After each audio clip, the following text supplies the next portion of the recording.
Det råder kris i världen. Det onda gymnasiet X har fängslat alla elever.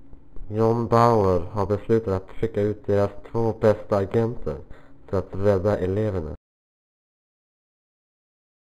Hörru Ol, ganska läcker att få det här uppdraget, va? Det är en hemskola.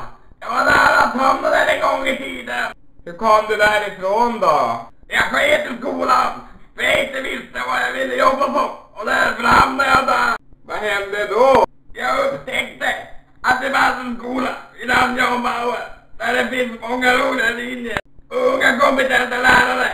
Samt att man får låna en egen dator. Det är bra. Då är det slut.